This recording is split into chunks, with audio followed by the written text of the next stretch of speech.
great times. All right. Let's try this again. Please don't report us. If you don't like it, Please just scroll. please just scroll. It's a true crime podcast where we discuss.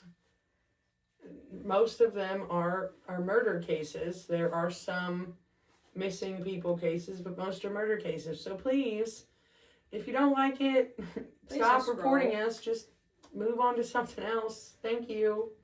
Appreciate it. It's ridiculous. Take 3. Let's try this again. Yeah. So we are recording back to back on this one. This is why you get 2 sneak peeks this week. Yes. In that aspect, we are Blood Beneath the Moss. This is your host, Abby. Yes, Abby. Over here. And I am Sammy.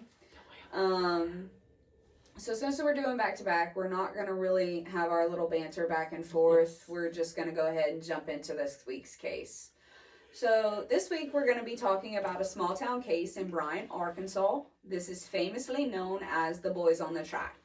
Yes. This case starts simple enough, then it starts to spiral into allegations of drug activity, witness deaths, and possible cover-ups. So now we're going to dive into the victims themselves. The first victim we will be addressing is Don Henry. Don was known to be extremely outgoing, adventurous, and a bit of a risk taker. It has been known and noted that he liked to push the buttons just a little bit. Yeah. And it's not in a bad way. He was like your typical teenage boy. Yeah. He, like some of the examples I've seen about him is that he liked to stay out later than his curfew. He liked finding out things that did not particularly involve him. So he was all about getting the tea. He is. Very much. Loved the tea. He was a little nosy Nancy. So the funniest thing I've seen to describe him is he was like Freddy in the Mystery Inc. gang for Scooby-Doo. Like, he's like, hey guys, let's see what that is and let's go check out that kind of sound. He's very always curious, and that was kind of his little quirky part of him. Don came from a working class family and had very much of a normal upbringing in life. He did typical kid shit. He didn't have any criminal history or known to be in any kind of violence at all. Like, dude didn't even have a playground fight on his, he was Kanai. He wasn't a bad kid. He was just Kanai. Yeah. And he was just mysteriously playful. Don was known to lead Mysteriously? Mischievously. There you go. Thank you. Sorry. Had a moment. I speak cursive for those who are new here. Don was known to lead him and Kevin on adventures that made some of their memories incredible. Yes. Look at him like the yin to the yang of the friendship. Okay. Now, Kevin grew up similar to Don, but was very grounded in comparison to their personalities. Yeah. Kevin's personality was more reserved, extremely thoughtful, less impulsive. Oh, yeah. He was described as truly loyal. Okay. The people who knew Kevin described him as respectful, structured in his upbringing, and not someone who would initiate risk-taking either. No. He was, again, the yang. Voice of reason there. Yeah, very much so. His father played a big role in his life and made sure that... You went up too high. There you go. Made sure Kevin would grow up into someone that everyone would love and respect.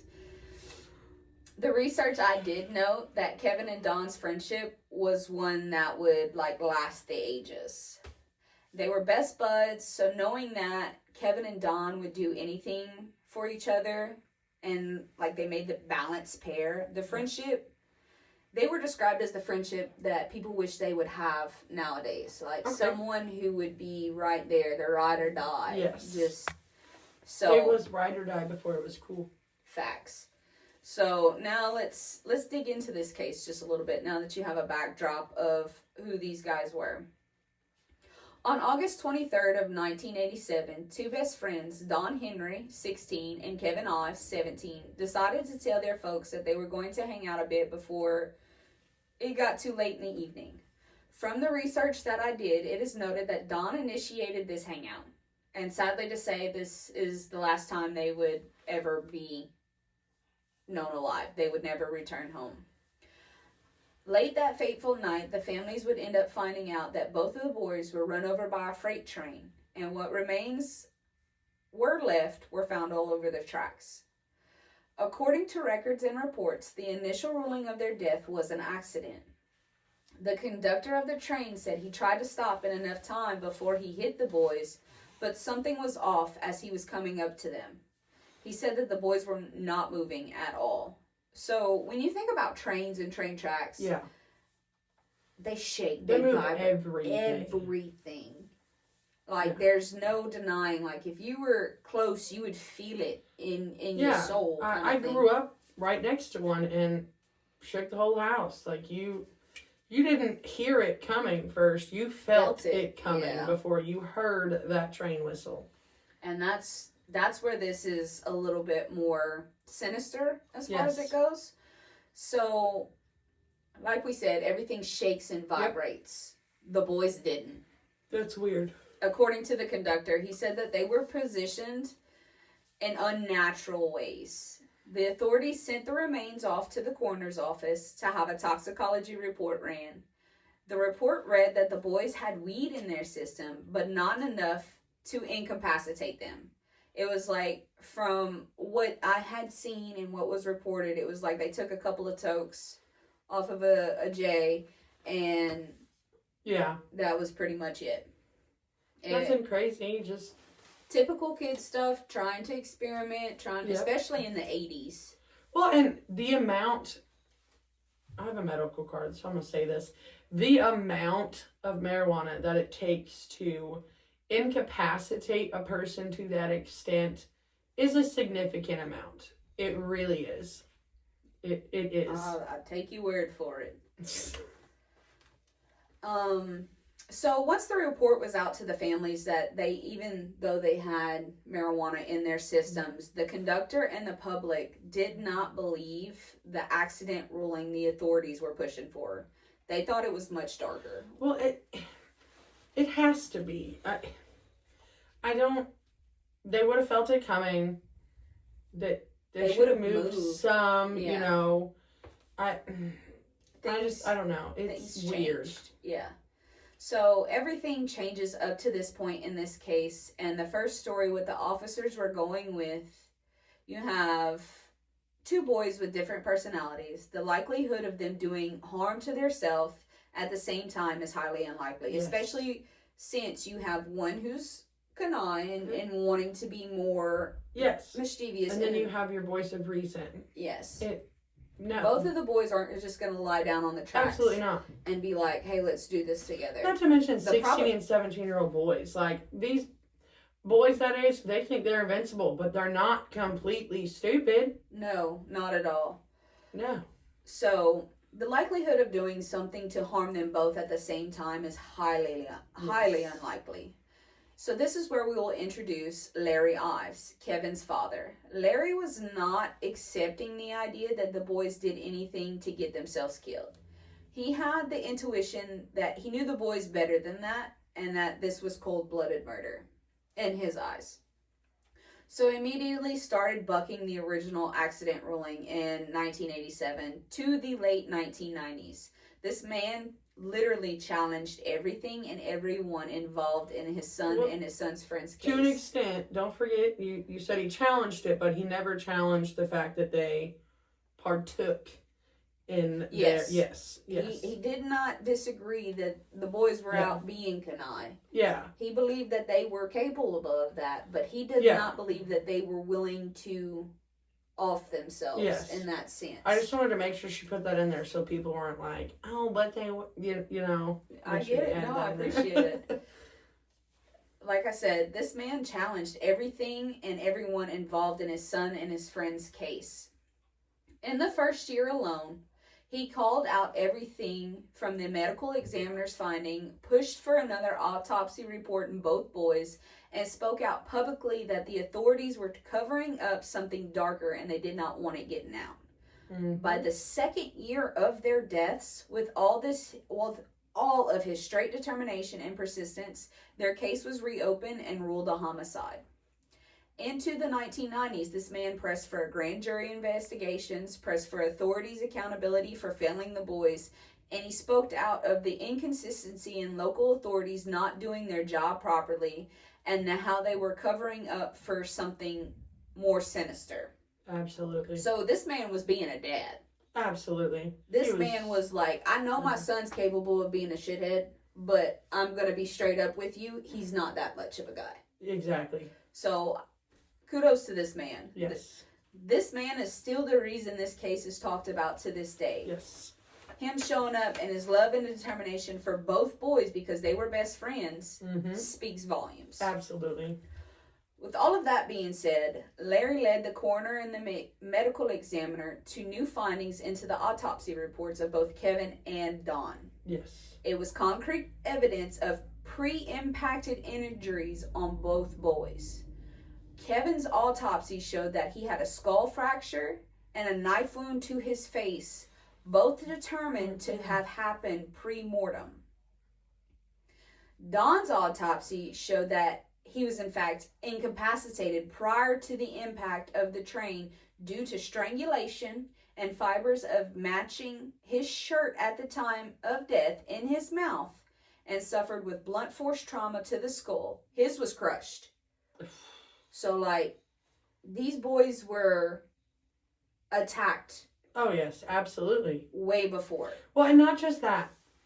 They were both blunt force trauma to the back of the head, which makes me think it's definitely more than one person. Yes. Because you're not going to run up on two boys, attack one, and leave the other one as an option to fight you back. No, not at all. Especially since they were such ride or die individuals from what I've read. Like, these guys literally would do anything for one another. Oh, yes. So, if something was happening to one, it was like you said, a bigger picture. Oh, yeah. So, just with this evidence alone, it shows that not only could they not move at all, but that they were already deceased prior to the impact of the train. Forensics was used to determine all of the injuries on the boys, and cause of deaths did not match anything to do with the hit of the train. So, even after all that said, so the train guy was slowing down. Yeah. So, a lot of the forensic material that they would have been destroyed. Absolutely. But there was enough still in contact through that. Yeah. So I was going through all the information of this case, and I broke it down into like 3 key groups of what could have happened to lead to the boy's death. And this is based off of the evidence that was there. Yeah. The theories of the eyewitness statements. Yeah. Eyewitness statements. And like the things that were going around in the town at the time. So like the rumor mill and everything else. So this is all stuff that was said prior into that. Okay. So, theory, we're just going to go by groups. We're going to say Group A. Group A said that they saw something that they shouldn't have seen. They were near the tracks where it's common to see illegal activity where they were killed because of it. Wrong place, wrong time theory. The tracks is known for illegal activities such as drug trafficking and sex work. Okay. Which this is all known. Yeah. Like if you dig deeper, I just kind of phrased it and stuff like that. So Group B is the direct violence theory. Due to both of the boys having skull injuries and one with a knife injury involving the people involved with this one were on a mission and taking it too far. With forensics and the different personality of the boys, Don was most likely the one antagonizing the attackers with, hey, come get me instead of my friend type mentality. Yeah. That's why he had, like, besides just the skull fracture and stuff like that, that's why he had the knife wound. I thought Kyle had the knife wound. No. Kevin is his name. Or Kevin. You got that? You're good? You following? So no, you said Don was strangled with his own shirt and had fibers in his Kevin was strangled and Don had the knife wound and this. Go read. Sorry, y'all. So, concrete evidence. Kevin's skull fracture and a knife wound. Okay, so that was my fault. Sorry, guys. I knew I was right and she was wrong. So, I put that wrong. That was supposed to be Don. My bad. Because he was the one that was like, hey, okay, I misplaced the names. I apologize. This is real life. It happens. I'm human. Okay. So, Don was most likely the one antagonizing, hey, come get me instead of my friend type of mentality. Yes. With him having the worst of the 2 head wounds, yes. Kevin was getting more. Okay, so no, I did fuck it up. Again, twice. Because I didn't put all. So, I paraphrase this. I'm sorry, guys.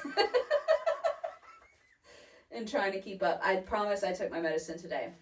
Kevin's feels more personal, I think, yes. is what you were trying to say. Yes, Kevin's feels more personal. I think you just put Don up earlier when you meant to put Kevin and just kind of flipped him. Yeah, so that's exactly what happened, and I do apologize for that.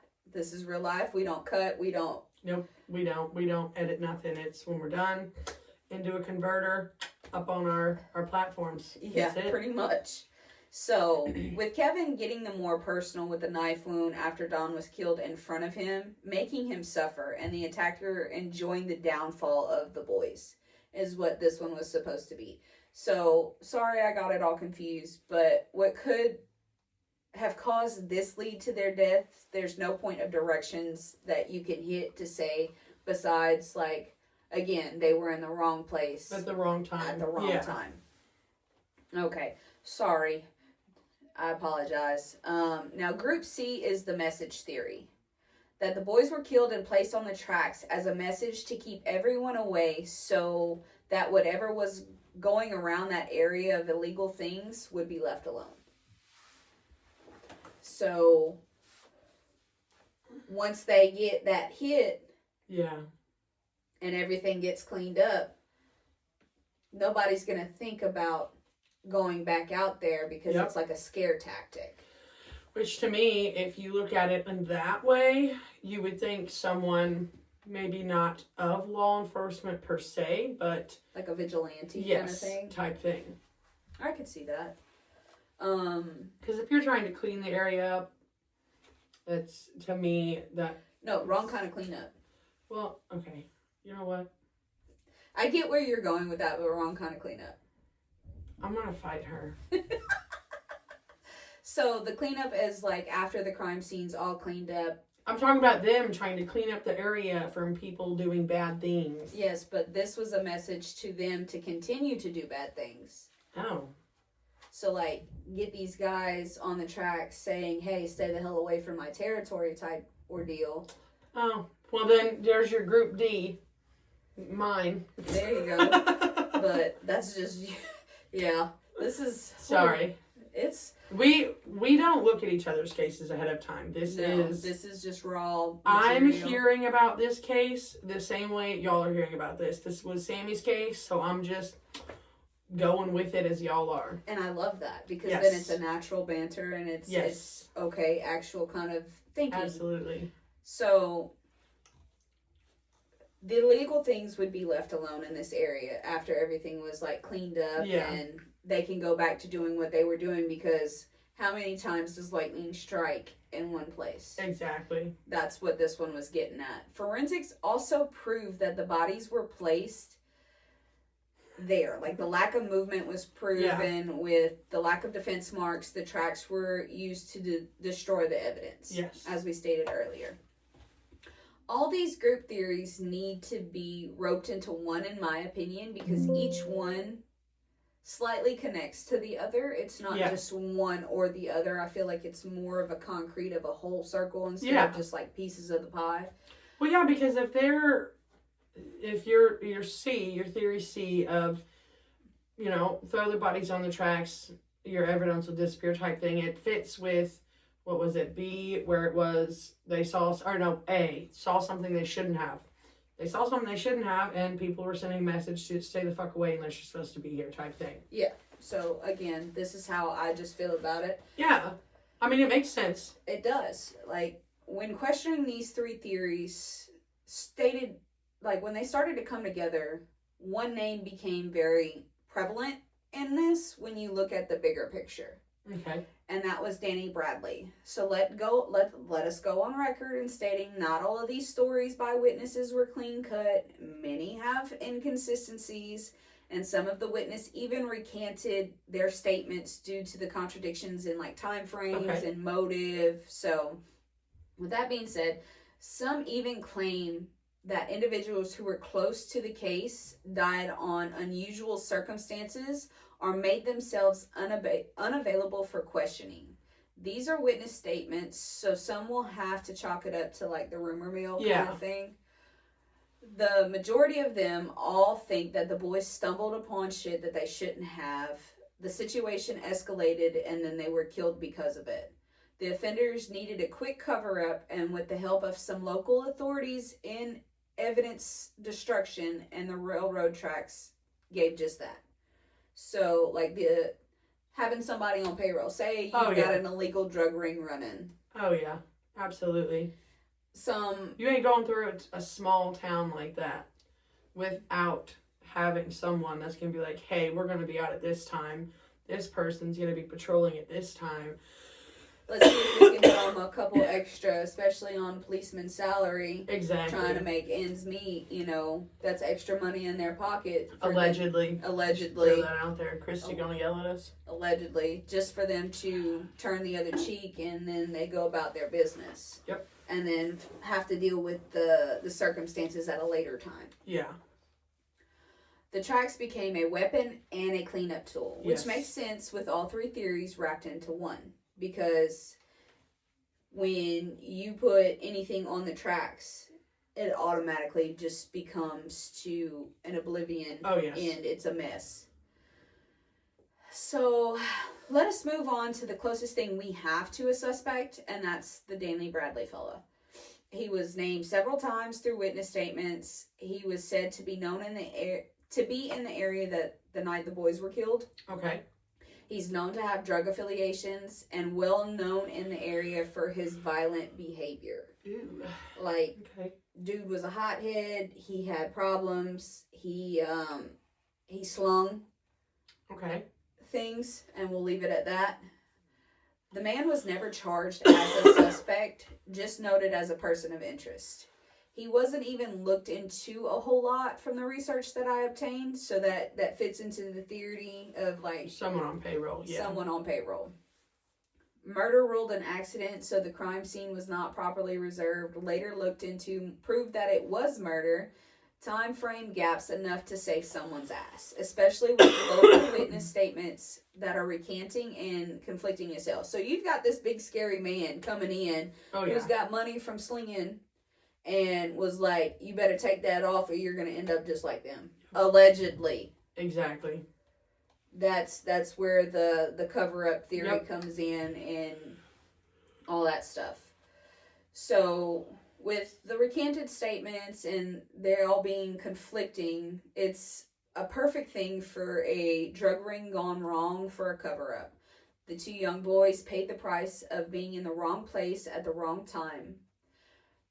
I'm going to say that murder is never an option for someone else's stupidity and life choices. Thank you.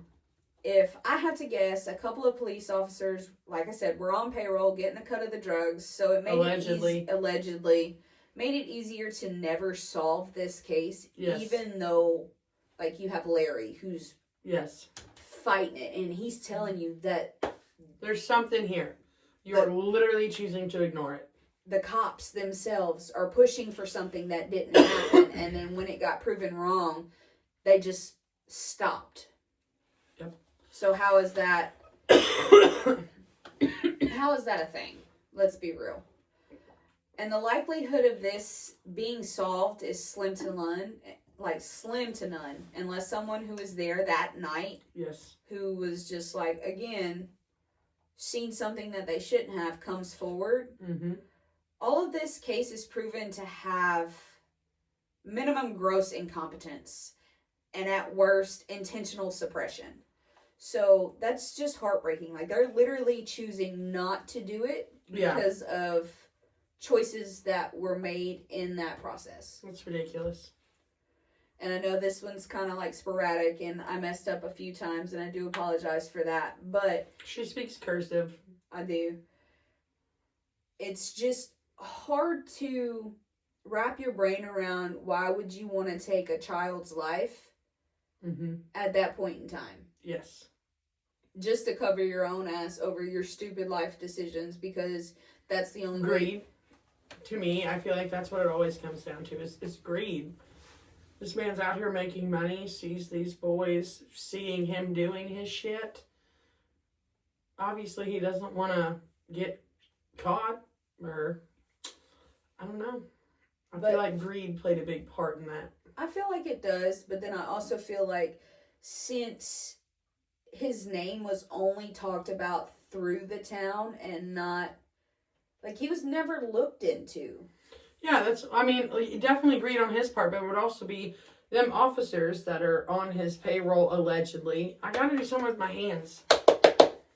Anyway, if these officers are allegedly on his payroll, okay, yes.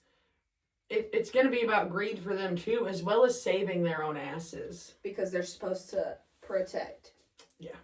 And here you are covering up 2 kid murders. Yes. And not all cops are bad. No, I'm not saying that at all. I have police officers. There's going to be some bad apples. It's just, it happens. There's nothing that can be done to prevent that. I'm sorry, but there's not. I don't think there ever will be. No. Just because, like, the human race is tainted and... yes. And crap. Because Adam and Eve ate that apple. And then you got Cain killing his brother. Yep. Sorry, we get biblical a lot. We do. Don't get me started on Catholic priests. Every episode. Your husband's gonna hate us.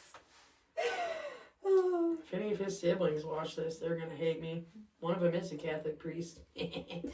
I'm done with you. But in the same aspect, we are going to start getting more in depth in our episodes. Yes. We have found a way to kind of incorporate more details and timelines and break them down. So if you have stayed with us up until this point, or if you're just joining in, know that it's going to continuously get better. Yes. We have it set up so we have an email. You can email us any ideas for cases that we can look into, which is at bloodbeneaththemoss@gmail.com. Yes, you can comment. Yes, comment anything, because we do go through all these. You can DM us. We have a link tree that you can hit us up on any of our platforms. Yes, make it a lot easier. Yeah, so you can pick which way you want. And if you want to remain anonymous, or if you want a shout out on the pod to say, hey, I'm the one who presented this case to you. Yeah, you send me a case, and I think it's a good one. I'm going to make sure hey, got this one from this person, Or I'm going to put you out there. Said this, and there wasn't much evidence, but we're going to put you out there just so it's included. Thanks for the help, guys. Yeah. Appreciate it. But you want to tell them about what's coming up next week? What's this one? This one's 12. Yeah. The one I have next week is one of the oldest cases in Washington to date. It's the abduction and murder of a very well-off, well-to-do doctor's 10-year-old son. Oh. You even get a statement by President Franklin Roosevelt the afternoon the little boys, or the following morning that the little boy's body is discovered. Like, to me, it's crazy it was never solved. And it was during the time of the, how did I word that? A kidnapping, spree in the U.S. It was right after, within a year or two of the Lindbergh kidnapping, which... We covered that one, didn't we? No. The Lindbergh one, Lindenberg? The dude with the airplanes. We covered that. No, we didn't. No, I was listening to cases from Morbid and True Crime Podcast. But so this is right after that when they passed the Federal Kidnapping Act. Okay. So when many people, I'm sure most people know what it is. It's where If a child is transported across a state line, it automatically becomes an FBI matter. Your local authorities are more than welcome to help, but the FBI has complete and utter authority over that, That's that awesome. kidnapping. So, I think it was a pretty good one. There's a lot of details in it. I'm shocked that it was never solved. I really am. Even for the time, I'm talking 1936, guys. This is an old case, okay? So back when police work was like yes, legitimate police work. Yeah, exactly. Legitimate police work. You had way more good than you had bad at that point when you came to police officers. But okay. I couldn't help but wondering through it, is it because obviously the daddy's rich, but it's a weird case because like the way they contact him afterwards, the way the dad has to contact them back, it's so strange, and then the contact just stops. That's insane. So it's a really good one. I was very like from the second I found it, I couldn't walk away from it. Like I was hooked on it. So that's awesome. I'm looking for.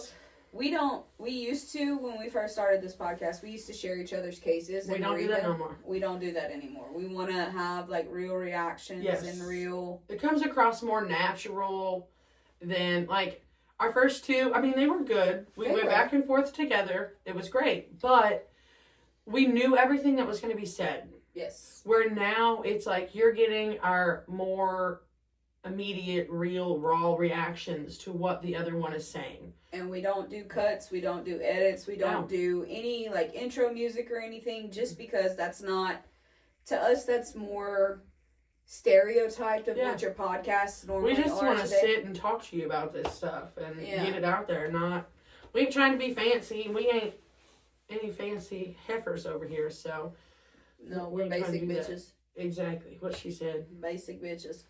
But in the same aspect, we want you guys to, because our main goal with this podcast is just to shed light to these cold cases that don't get much attention. Yes. So we appreciate all of you joining in, watching the sneak peeks. Go check us out on YouTube, TikTok and Facebook. You're just gonna see like little snippets and clips. Yes, and stuff but if you go to YouTube, Apple Podcasts, Spotify, Podbeam, and apparently iHeartRadio now. I never set that up. Yes, you can listen to full episodes, and I think we are pre-recording, so we don't have as many. Like this is the 12th full episode. We recorded 5 minis. I think we have up to like episode 8 or 9 fully posted, and mini episode 3 fully posted. But we're trying to get ahead because we still have a life. We're both moms. I got 4 kids. I got a stepson. We're very busy. It's summer season. We've got family. Both got jobs. Yes. So we do our best to stay ahead. So if something comes up, we can still post for you guys and not feel like we failed. Yeah. That's really more what it is. I don't want to feel like we failed. I feel that completely. But we didn't think that we would get to this point now. And as we were, and that's all thanks to you guys. So round of applause. And hope you keep listening. Yes. So thanks for watching, guys, and we will see you next week. All right, love you. Peace, love, and Pop-Tarts, bitches. What the fuck was that? That's what Connor said to me yesterday. Peace, love, and Pop-Tarts, bitches? Not Yahtzee? Not Yahtzee.